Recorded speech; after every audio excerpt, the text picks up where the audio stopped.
Hola, ¿cómo están? Bienvenidos a Perú Informa Electoral. Este es un programa en el que les ofrecemos entrevistas a los candidatos a la Cámara de Diputados y al Senado para que ustedes puedan conocerlos, saber un poco de ellos y emitir un voto informado y responsable el día 12 de abril, porque después ya no hay lugar a quejas. Y el día de hoy tenemos una gran invitada. Ella es Flor Mesa, candidata a diputada por Fuerza Popular con el número 7. Ella es muy joven, pero es ya licenciada en periodismo, tiene varias especializaciones, por ejemplo, en comunicación política, en gestión pública, en liderazgo, estudios de máster en comunicación y marketing político y tiene muchos años de experiencia ya de trabajo, sobre todo en el Congreso de la República, en diferentes cargos relacionados a la bancada de Fuerza Popular y también a la primera vicepresidencia y diversas comisiones. Además, ella tiene mucha experiencia en el desarrollo y coordinación de programas de liderazgo a nivel nacional. Bienvenida, Flor. Muchísimas gracias por estar aquí. Muchas gracias, Paola, por el espacio y es una gran oportunidad. Saludo también a los que nos están viendo. Creo que es importante este espacio en estas elecciones. Bueno, cuéntanos, desde tu experiencia como comunicadora, ¿cómo podrías aportar a la Cámara de Diputados de llegar eventualmente? La verdad es muy importante. Bueno, voy con el número 7, como tú dices, a la Cámara de Diputados y como dicen, es un contraste, ¿no? El comunicar en política es bastante importante. La ciudadanía está tan desconectada en la actualidad que la conexión es lo primero que se tiene que recuperar. Ajá. La desconfianza tanto del político, o mejor dicho, de la ciudadanía, y la desconexión del político con el ciudadano es algo que se tiene que trabajar en este nuevo Congreso. El pasar de la unicameralidad a la bicameralidad en la actualidad es uno de los procesos y los grandes retos que hemos trabajado en el Congreso actual.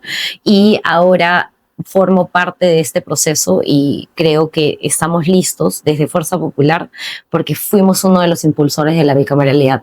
Aunque muchos de los congresistas no eran, digamos, creyentes de la bicameralidad porque la unicameralidad en Fuerza Popular fue, digamos, el principio, ¿no? El presidente Fujimori también fue uno de los impulsores de la unicameralidad, pero creemos que la coyuntura era necesaria. Como comunicadora, como periodista, yo inicié a los 17 años en política. Jovencita. Te contaré, muy joven.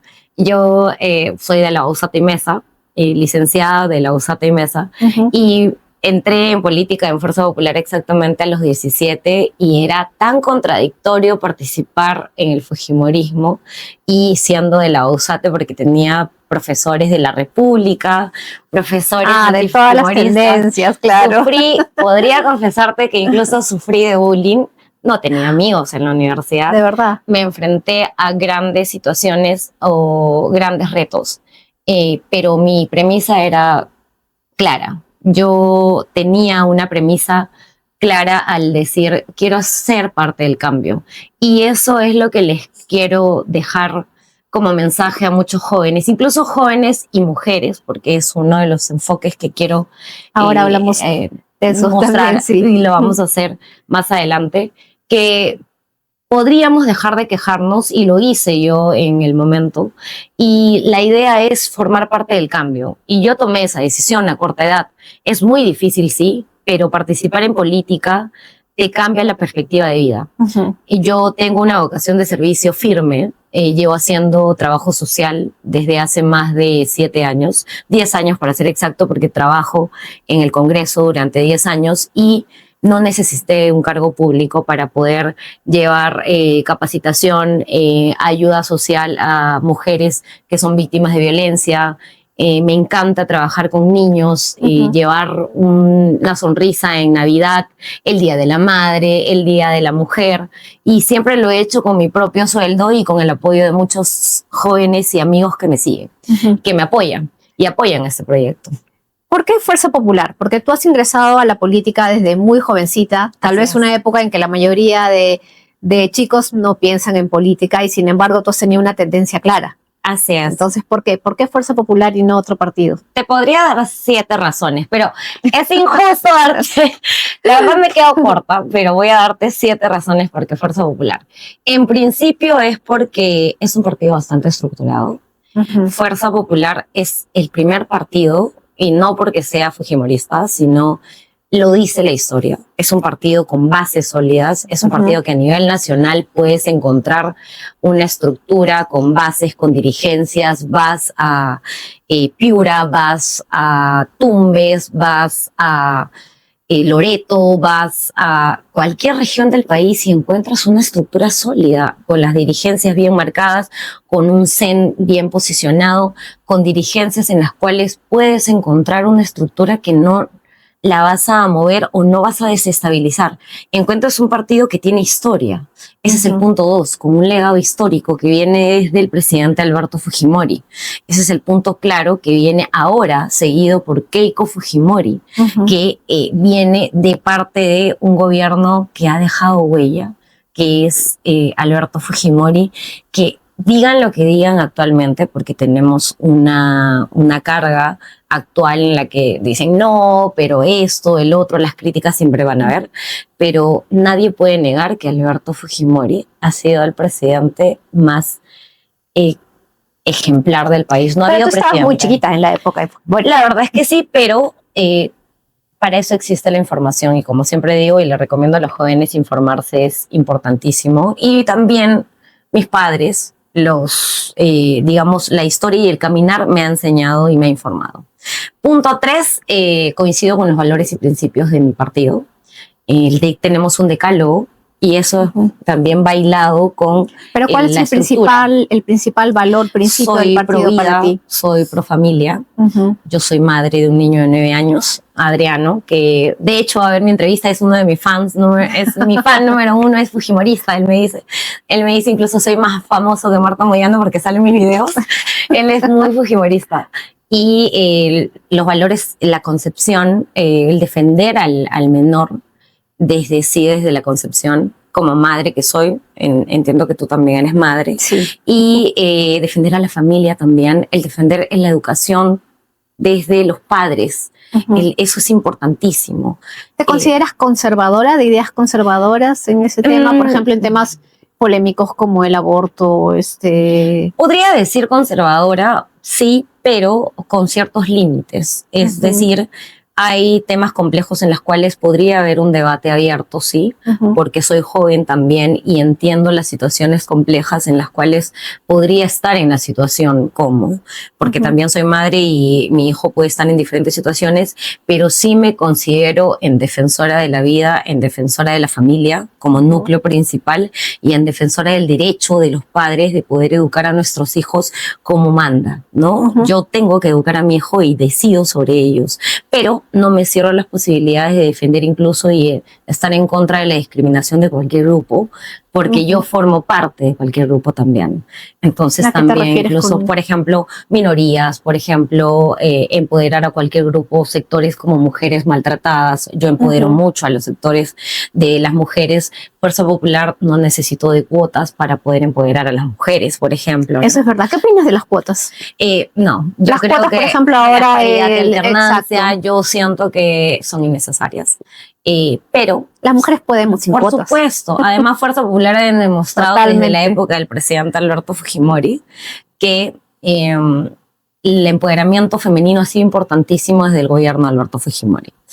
¿Por qué? Porque hemos tenido la presencia femenina desde la presidencia del Congreso con Marta Chávez, hemos tenido la la ministra mujer como fue Lucha Cuculiza, la creación del Ministerio de la Mujer y el rol preponderante de los comedores populares, la creación de los comedores populares, Vaso de Leche y las mujeres líderes como dirigentes. Y ahí él les daba las herramientas para que ellas puedan empoderarse. Entonces, pero Fuerza Popular votó a favor de la alternancia, yo recuerdo. ¿Fue un error? Y hay ahí un sustento muy claro.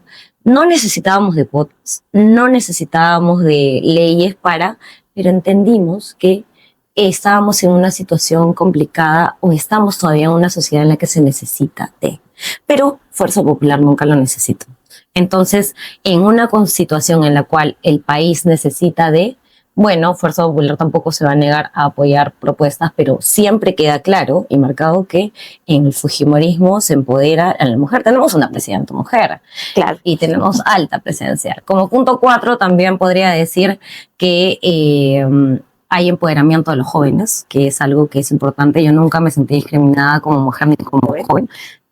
Postulé a los 25 años, ahora tengo 32, no es mi primera postulación. Como mujer también encuentro un empoderamiento, ese es el punto, ya el último punto. Y creo que Fuerza Popular es un partido que defienda la Constitución. Ese es el punto 7. Hay que ser claros y directos en esta parte. La Constitución es una base sólida, nuestra base real actual. Es la creación más importante que nos permite tener la estabilidad que actualmente tenemos. Y digan lo que digan, todo es perfectible, o sea, todo se puede perfeccionar, pero es la norma que actualmente, o es la base que actualmente nos permite estar estables, a pesar de la coyuntura que tenemos.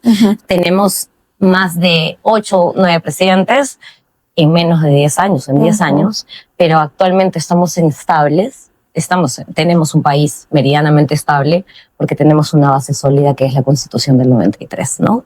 Y los antisistemas quieren cambiarla, pero no lo van a poder hacer porque somos un partido que vamos a luchar contra eso. Hablando de la abundancia de presidentes que hemos tenido en el país, ¿qué te parece? ¿Te parece acertado? ¿Había que cambiarlos o en algunos casos el Congreso ha debido dejar al presidente que estaba? ¿En qué casos te parece que sí estaba justificada una vacancia o censura o lo que sea? Yo creo que bueno, creemos en general que las acciones de control político tienen que ser limitados. Es decir, no podemos hablar de vacancia ni de censuras en casos, salvo extremos. Siempre tenemos que utilizar las acciones de control político en casos extremos y no hablar de censuras, de interpelaciones, sí, tal vez porque siempre hay que pedir respuestas. Los ministros tienen que responder ante la población, pero al hablar de censuras, de vacancias, es realmente en situaciones en las que se amerita. Yo creo que el último caso, particularmente, no ameritaba porque estábamos a puertas de unas elecciones. Estamos, Paola, a un mes literalmente de las elecciones. El Partido de Renovación Popular, y no quiero caer en el cliché de la confrontación, pero es la realidad, cayó lamentablemente en la confrontación, justamente en impulsar una censura, e incluso hablar de vacancia, censura, y caímos en el cambio de presidente. Estamos en un gobierno ahora de izquierda en la cual ni siquiera nos da la posibilidad o nos da una visibilidad de si hay elecciones futuras reales, claras, o que nos da la certeza que hayan buenas elecciones o claras en las cuales tengamos unos resultados efectivos, ¿no? O sea, pero en ese caso ha habido una confrontación efectivamente por ese tema entre Fuerza Popular y Renovación Popular. Pero, o sea, en vez de enfrentarse los partidos de derecha, que lo ideal para... Debería haber una. Exacto, que lo ideal sería que los dos llegaran a segunda vuelta y podamos elegir entre dos buenas opciones. ¿Por qué no más bien acusar a los verdaderos culpables, que son quienes votaron por el presidente que tenemos hoy? Así es. Y eso es importante lo que me dices, Paola. Y hay que llegar al punto importante, ¿no? Que es justamente lo que me dices. Quienes impulsaron esto fue justamente el Partido de Renovación Popular. Y no estamos cayendo en una confrontación, sino los que empezaron fueron ellos, ¿no? Pero siendo propositivos, ahorita lo que tenemos que ver es justamente defender ahorita y ser cautelosos con lo que vaya a haber a futuro. Y nosotros fuimos responsables, dimos nuestra postura en su momento, salimos como bancada, y recuerdo que en ese momento había un movimiento complicado, y mostramos nuestra postura y dijimos que íbamos a votar por Mari Carmen Alba, y marcamos nuestra postura clara posteriormente y dijimos vamos a hacer un gobierno de oposición, lo dijo Keiko Fujimori, un partido de oposición responsable, como siempre, porque marcamos nuestra postura principalmente, y como siempre estamos en contra de un gobierno de izquierda en la cual tenemos, digamos, que ser responsables como derecha, y ahora vamos a ver qué va a pasar en el voto de confianza. Y obviamente siempre creemos que las confrontaciones no van, pero mira, veamos lo que actualmente pasa con el caso del gas, por ejemplo, en la situación en el fenómeno del Niño.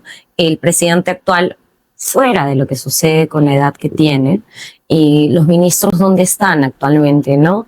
Veíamos a un presidente parece que tengan Fujimori. capacidad de resolver No, mucho. en absoluto. Mira, veíamos a un presidente Fujimori que se iba en el fenómeno del Niño a Piura, a una Keiko Fujimori sin ser autoridad, sin ser presidenta, junto a su bancada iban a visitar a Piura, digamos, el lugar de los hechos, y se quedaban una semana atendiendo.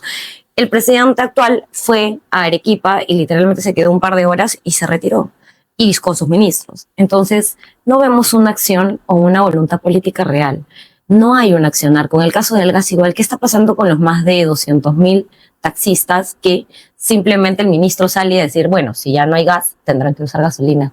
Ellos Que ganan, es carísimo. obviamente, ganan 100 soles al día, consumen 50 soles en gas, 50 soles llevan a su casa. No, y muchos motores a GNV le están echando por GLP, lo cual es un riesgo para el taxista, para el pasajero y para todos los que están alrededor. Y es una indolencia que existe en el gobierno actual con digamos, con la situación que existen con los taxistas, con la sociedad, con la población. Y es un sector totalmente olvidado actualmente. ¿Qué va a pasar? ¿15 días? No creo que solo sean 15 días. La crisis está totalmente evidenciada y tenemos a un gobierno de espaldas y solamente a pocos días de gestión, ¿no? Entonces, eso es lo que queríamos evitar, eso es lo que queríamos evidenciar desde el día 1, mostrando nuestra posición, diciendo, si es que hay un cambio negligente a pocos días va a pasar eso. Entonces, ¿por qué? Porque una transición siempre va a generar un cambio y va a generar este tipo de caos dentro de un gobierno. Entonces, pasó, lo advertimos. Bueno, claro, lo importante es cómo lo maneja el gobierno, porque finalmente, o sea, no se sabe por qué ocurrió lo que ocurrió en el ducto de gas, pero lo importante es cómo se maneja la crisis. Pero si estás hablando de un gobierno prematuro que recién entra, entonces, digamos, no tienen la capacidad. O sea, se está mostrando que no tienen la capacidad. Y no lo tenían tampoco, ¿no? Sí. Pero bueno, pasando a otro tema. Medios de comunicación, tu especialidad. ¿Qué opinión te merecen los medios de comunicación? ¿Cómo se maneja la prensa en el Perú? Bueno, eso es un tema bastante... Gracias, polémico, Paola, por eso. Sí, la verdad es que es bastante complejo. Mira, te lo digo como periodista, yo no he ejercido la carrera, pero sí te podría decir que estos años que he trabajado en la institución ha sido bastante esclarecedor el panorama, porque estar del otro lado me ha demostrado que existen dos lados de... Y he sido muy crítica con mis colegas. He sido muy crítica, pero también he comprendido la situación de mis colegas. Porque el estar del otro lado, el ser política, también me ha tocado formar parte de los atacados, ¿no? Injustamente, porque he salido en algunas notas ahora en campaña en las que me han involucrado y yo definitivamente no tengo nada que ver y entiendo el trabajo de los colegas, de los periodistas, pero hay temas que no tienen fundamento. Entonces, hay responsabilidad de los periodistas, sí, y a veces esa responsabilidad genera que la información no llegue realmente como debe llegar a la población. Entonces, es el cuarto poder, o sea, sí, tal cual, no estoy mencionando el programa, estoy hablando que el periodismo es el cuarto poder real, o sea, es el cuarto poder y la gente, o sea, la población ve lo que se ve, ¿no? En medios y se informa por lo que ven y muchas veces pueden mellar la imagen de un político cuando la información no es certera y pueden mellarla tanto que puedes bajar la credibilidad, puedes afectar la situación no solo, digamos, emocional de una persona, sino la situación familiar, puedes mellar la imagen política y puedes incluso fracturar la situación política dentro de un grupo político. Pero lo más importante yo creo que es la situación familiar. No te pones a pensar dentro de la responsabilidad que tienes, las familias, los hijos que tienen y ese círculo amical que tienen en las cuales puedes afectar indirectamente a ellos, ¿no? ¿Con quién ha sido injusta la prensa en los últimos años? Yo creo que dentro de ellas es Keiko Fujimori, ¿no? Hay mucho no solo en la prensa, yo creo que también hay muchos elementos o muchos elementos humanos, como les digo, a muchos personajes que han sido justos con ella.